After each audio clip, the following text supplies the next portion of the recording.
Hello, YouTube. This is Mahadeva, the Thunder Wizard. So, the channel is growing, and I want to see it continue to grow. I am, I'm very happy to see that there are a bunch of new people coming onto the channel. That makes me happy. But as it so happens, most people, when they get onto a channel, they tend not to really research and investigate. So you probably, if you're new, you probably haven't seen me talk about critical thinking yet. Now, this is something I talk about on a regular basis because critical thinking is the most important mental technique that you have in order to determine whether or not information that you are receiving is accurate. It's the most important thing. If you want to make progress spiritually, if you want to make progress financially, personally, emotionally, psychologically, physical health, you must have good critical thinking skills. If you don't have good critical thinking skills, then you are a target and people will manipulate you and you will come to false, inaccurate conclusions, which could be very harmful to you and to other people. So we need to learn what critical thinking is. So a lot of people say critical thinking is, not is thinking logically without emotion. That's not what critical thinking is at all. There's a lot of logical people who aren't emotional, who make all kinds of false assumptions and beliefs about the world. So, first thing that you have to understand from a critical thinking standpoint is that critical thinking says that human beings are emotional creatures and that human beings all make beliefs and assumptions based on their emotional agendas and their emotional reactions. Now, if you know that about yourself, then you can then analyze and ask yourself, do I have a strong emotional reaction to this information that's coming to me? Because if you do, then if you're reacting strongly emotionally to information that you're receiving, it means that that there's a potential that you can come to a false or inaccurate or incomplete conclusion, and or that you may be manipulated by somebody because they'll manipulate your emotions and your at that moment your inability to logically look at whether or not the information is accurate or not. Okay, so we start from the assumption we all have emotional agendas, we all are emotionally reactive, so that means we have to be on guard for ourselves and ask ourselves, do I have a strong emotional reaction to that? And is that influencing my ability to hear the truth? That's the first thing. Second thing is that everybody else out there is also an emotional being. And so they're giving you beliefs, they're coming at you to tell you something as fact, and they may be inaccurate based on their emotional agendas and their emotional reactions to things. If you understand that, then you have the ability, because a critical thinker says, I want to know the truth whether or not I like it. That sometimes the truth is not something I want to hear, but I'd rather know the truth and be uncomfortable with it than, create some false belief that makes me comfortable or fits in with my emotional agenda. Right? I made myself clear on that? All right, so critical thinking asks certain questions. So remember, the assumption is everybody's emotional, which means they may be clouded by their emotions or their fears or their agendas. And so I have to be wary of my own reactions and other people's opinions and take it through the take it through the critical thinking question process. So critical thinking asks three basic questions. First question is, when is something 100% true and when is something 100% false? Next question, when is something partially true and partially false? Third question, when is something sometimes true and sometimes false? All right? Let me give you an example. Somebody comes to you and says, the sky is blue. First question, is that 100% true or 100% false?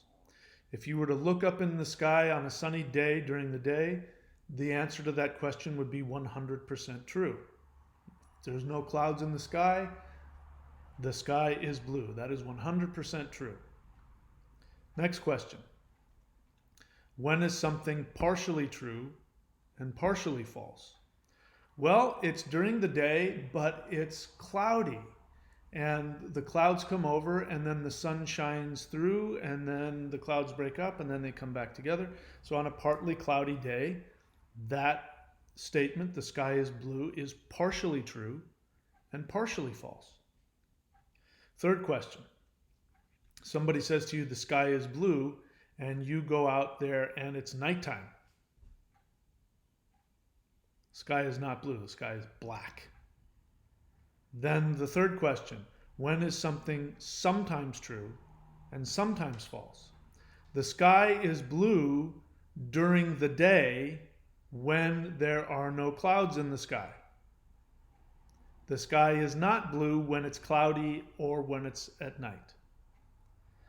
So we have to take this to everything, because if you don't, then you run the risk of making false conclusions that are partially true or partially false, or sometimes true and sometimes false. And that can be as dangerous or more dangerous than thinking something is true when it's not true ever, right? The sky is green. The sky is really never green. So that's 100% false. See what I mean? All right, so I'm making this video because, as will be the case from now until the end of time, there's a lot of people attracted to my channel who don't necessarily employ critical thinking, in my view, but they've come here to learn. Now, I spend a lot of time attacking people's victim mentality. And the reason for that is because listen, a lot of people who come to my channel have a victim mentality. They want to learn spiritual truths because they want to gain power. They want to gain happiness. And so a lot of people have been damaged. A lot of people have been victimized. And so as a result, they need somebody like me to come along and help them find their power so that they can overcome whatever negative limiting experiences that they've had in life. That's part of my job. So I have to accept that. There's going to be a lot of people coming onto my channel who, especially in the beginning, are going to hold on to beliefs that I just find ridiculous and annoying and all of that. And but I'm glad that you're here, and I hope that I can be helpful to you, and I hope that I can empower you. That is my main goal, is to empower you. And sometimes I've had some success and been helpful with people, and a lot of it has been helping people with critical thinking. So I'm going to share with you something. Listen, I want all of you, if you're on my channel, in order to make progress with me, you are going to have to start at some point really using critical thinking, because at some point I'm going to say something that you're not going to like, or you're not going to believe it, or you're not going to agree with. And so it'll be helpful for you to find the places where you and I agree, and it helps to ask these questions. When is the Thunder Wizard 100% correct, and when is he 100% mistaken? When is he sometimes accurate, and when is he sometimes mistaken? When is he partially accurate and partially mistaken? Because then you can take the things that I say that are helpful to you without throwing out the entire thing. All right? So, I had an example in my mind and it fell out of my head. But let me just share with you one of my most recent videos. In fact, the most recent video I made was a rune reading, and the question I asked was, will there be a vaccine coming soon?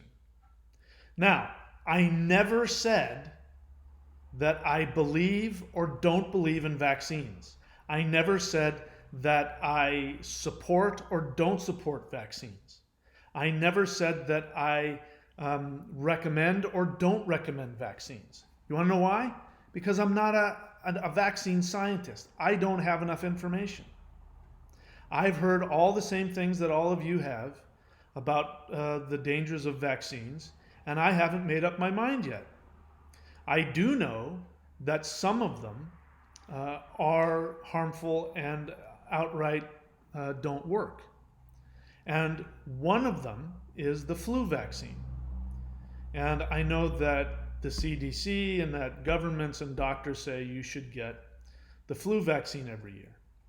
I don't have a problem with that if it were true. But as it turns out, from scientists who create vaccines, scientists who create vaccines have said the flu vaccine is a scam.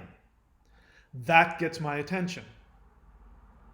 So I've looked at that information. I've listened to, all the popular information about vaccines. I take that in. But I also know a lot of that is coming from victim mentality, garbage and partial truths and all that kind of stuff. So I take it with a grain of salt. I haven't completely decided on a lot of it yet. But when a scientist who creates vaccines and says, I have created vaccines, this one is false, don't listen to what these people are saying, and then goes into the science and explains why, I listen. And I'm convinced. And that's because a lot of people don't understand that the flu virus is something that changes every year. You are immune to every single strain of the flu that has come through every year. So if you get the flu, it means that this is a new strain that your immune system doesn't recognize, and therefore you get sick. So what these scientists are saying is that it's impossible to create a vaccine for a strain of virus that hasn't shown up yet. So you can't make a vaccine ahead of time for the flu season that's on its way. And then this same scientist went into detail talking about how the chemicals in the vaccine are actually really harmful to you and actually make you more sick and blah, blah, blah. I listen to that. When a scientist who creates vaccines says that a certain vaccine is a scam and it's dangerous, I listen to it. And now we've got an agreement on both sides. We got an agreement from the scientific perspective and an agreement from the other side where I'm not sure whether the science is 100% accurate or not. So I'm convinced, don't take the flu vaccine. It won't help. It'll only make you more sick. I haven't made any assertions on video about any other vaccine, and I never will until I feel I have enough information. So I'm up in the air. But because I made a video about a prediction of will there be a vaccine, people are jumping to conclusions that I am promoting vaccines. Find anywhere in any of my videos where I tell people that they should take vaccines. Name one. Open your mind. Now, maybe I wasn't clear about my intention of that video. That video was to say, when somebody comes up with a vaccine, I don't know whether it's accurate or helpful or not, or effective or not, I don't know. What I am saying is that when somebody says we've come up with a vaccine, what will happen is that everybody will start to feel safe again. And the lockdown will come to an end, borders will open up again, and life will get back to normal. That's all I meant by that. I'm sorry I didn't make that clear. But seriously, you guys, some of you guys are so bent on your conspiracy theories and you're so reactive that you don't even listen. So you're not even listening to what I'm saying. Just because I said the word vaccine and everybody's up in an uproar. And they're making conclusions that I'm out telling people that vaccines are this or that. Now, I made some responses to some people, and I talked out of my ignorance, and I shouldn't have done that. Because the truth is, I don't know. I don't know, I don't have enough information, but I'm not ready to write off anything. I don't know enough about vaccines.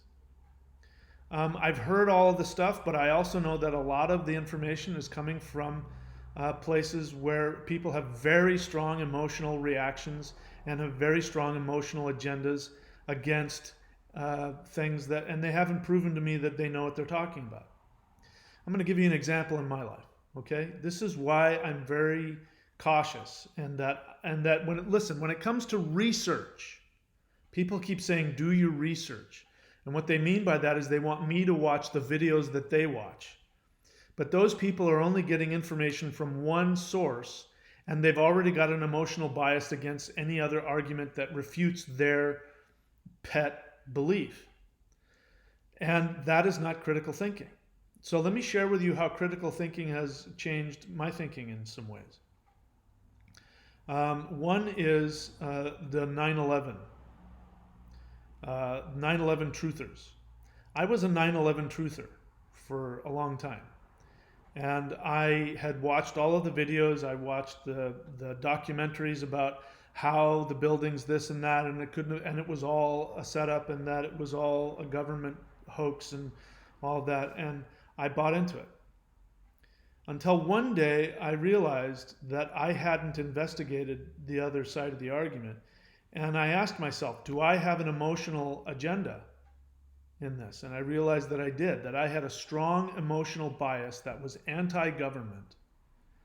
And I took emotional comfort in the belief that I knew something, that I somehow had it over on them, and that those government people aren't going to get me because I'm never going to let them tell me what to believe, and right? And so I said, that's a potential loop, a potential problem. Because if I'm operating from an emotional place like that, that means that I can be manipulated. It means that people can keep giving me more information, and I'll just buy it hook, line, and sinker. And I could be manipulated and controlled. So I said, I'm going to do some research. I said, I don't want to believe that this is not a hoax. I wanted to believe that it was a government conspiracy, a deep state, blah, blah, blah. I really wanted to believe that. I had a strong emotional attachment to that idea. But I was willing to look at something different. So I just did something simple. It hadn't even entered my mind. I just simply typed into YouTube, 9/11 truther debunked. And guess what happened? Videos came up from scientists and architects and other people who explained all kinds of things that actually said, no, actually this can happen. When plane fuel burns, it burns at such and such, and the girders and the blah blah blah, and that's why it did the all that. Another one was, well, what about the one building that wasn't hit by a plane and it went down and it went up in flames? Well, that's because you only see it from the front, but on the back, one of the other buildings that went down, the rubble from that building took out the back half of that building and started fires, and then that building went down too. But you don't hear about that. You only hear about, why is that? Look at the front of the building. It wasn't hit by a plane. Yeah, but it was hit in the back. All you have to do is go around back, and you can see it was hit in the back from the rubble from another. But people are so wrapped up, and I was too, in their emotional biases, they don't bother to ask the right questions. So I changed my mind on that. I'm not my teacher's still a 9/11 truther, and I haven't argued with him about it, but I've chosen to have a different belief than my teacher, and I believe that in that instance he has an emotional bias, and it's clouding his judgment. So you have to do that with me too. When are my emotional biases clouding my judgment? But just because somebody disagrees with me and sends me a link, that's not going to be enough to prove anything to me.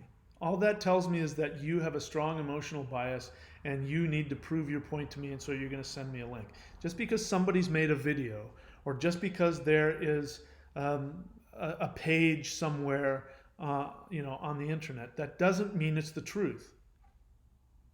So sending me a link isn't going to do that. I'll give you an example.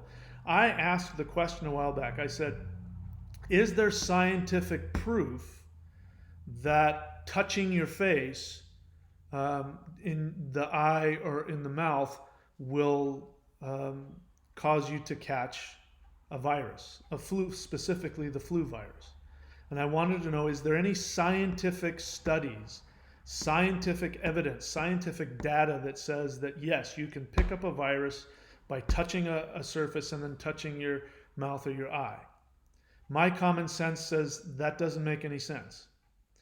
But I'm open if somebody can show me scientific data. Somebody sent me a link to a study, and I went and looked at it. And the study was exactly that, except for one problem. It started with an assumption. It started with the assumption that people touching their eyes or their mouth will get the flu.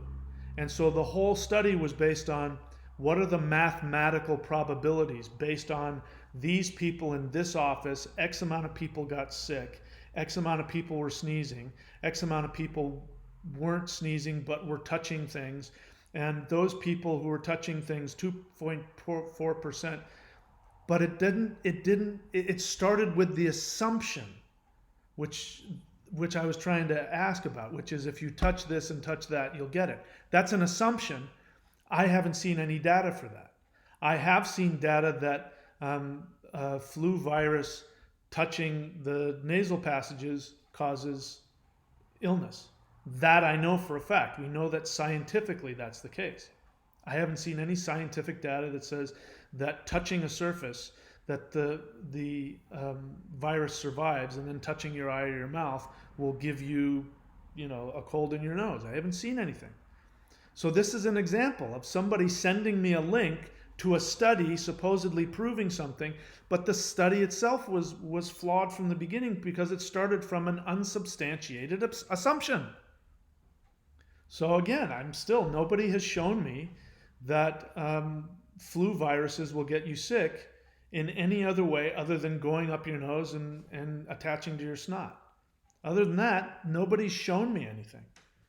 And people, just because you send me a link to your pet thing doesn't mean you've proven anything to me, nor does it mean that it's true, nor does it mean that the scientific study is accurate. You have to look and see what are the assumptions based on it. So just because you send me a link doesn't mean you've proven or disproven anything. Now, calling on myself here, sometimes I react without thinking about it, and I shouldn't. And when it comes to vaccines, the truth is I don't have enough information to know one way or another.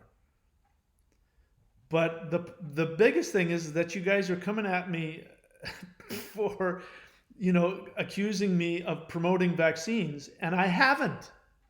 All I've done is said that when a vaccine is created, that people will relax and the lockdown will end and the borders will open and life will get back to normal. That's all I was saying. So open up use your brains, guys. It's time to grow up.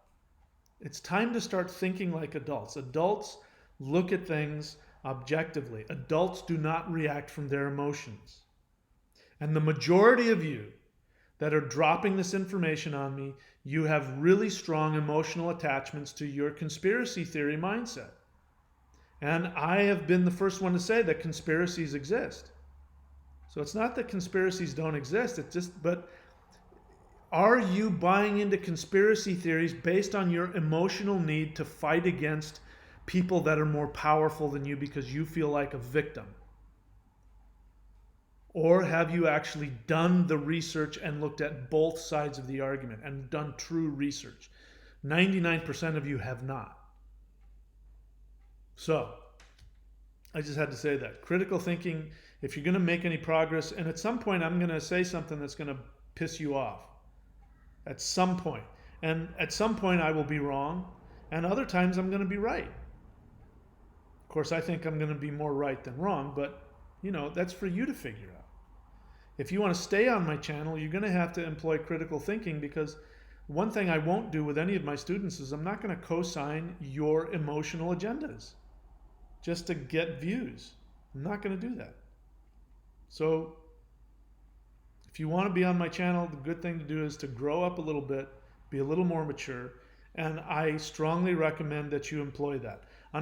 Start from the assumption that you are human, you have emotional agendas.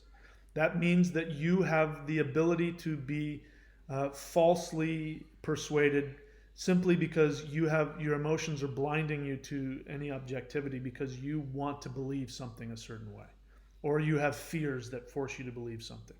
Know that about yourself. Know that about everybody else, including me. Anybody giving you some information is going to have an emotional bias and an emotional agenda, and you have to determine whether or not what they're saying to you is accurate or partially accurate. And the third thing is to ask those questions. Okay, somebody just dumped some information on me. Michael William Denney is saying that he is talking from his higher self, Mahadeva, when he says that there are these things called multiple timelines and that there's a source timeline and that he's now giving me this information. How do I emotionally respond to that? What are his emotional agendas? What is he saying? Is it true or is it false? Now, when it comes to things like source timelines and multiple timelines, there's no way to prove that. So you just have to simply go by your common sense. But be willing to do that about any information that comes your way. Otherwise, you will be manipulated and your quality of life will go down. The bottom line is critical thinking is important to have a higher quality of life. Okay, so that's what I recommend. So please watch my channel and please watch my videos on critical thinking and apply it to yourself. Because I'm going to say to you, the vast majority of the people that respond, maybe not all of the listeners, but many of you who comment and respond, the vast majority of you are not critical thinkers. And I think it's in your best interest. And in this case, I never have ever said anything about any COVID vaccine. And I've never on video, to my knowledge, ever said anything in one direction or another about vaccines. So please, stop jumping to conclusions. Use your brains. Listen to what I say. The two most important things in life is to pay attention and put effort. So pay attention, listen to what I'm saying, and put effort into understanding. All I'm saying in that video is that once somebody claims to have come up with a vaccine and people believe it, governments will drop restrictions and life will go back to normal. And for me, that's good news. That's all I was saying in that video. So please unbind your panties. All right, talk to you soon.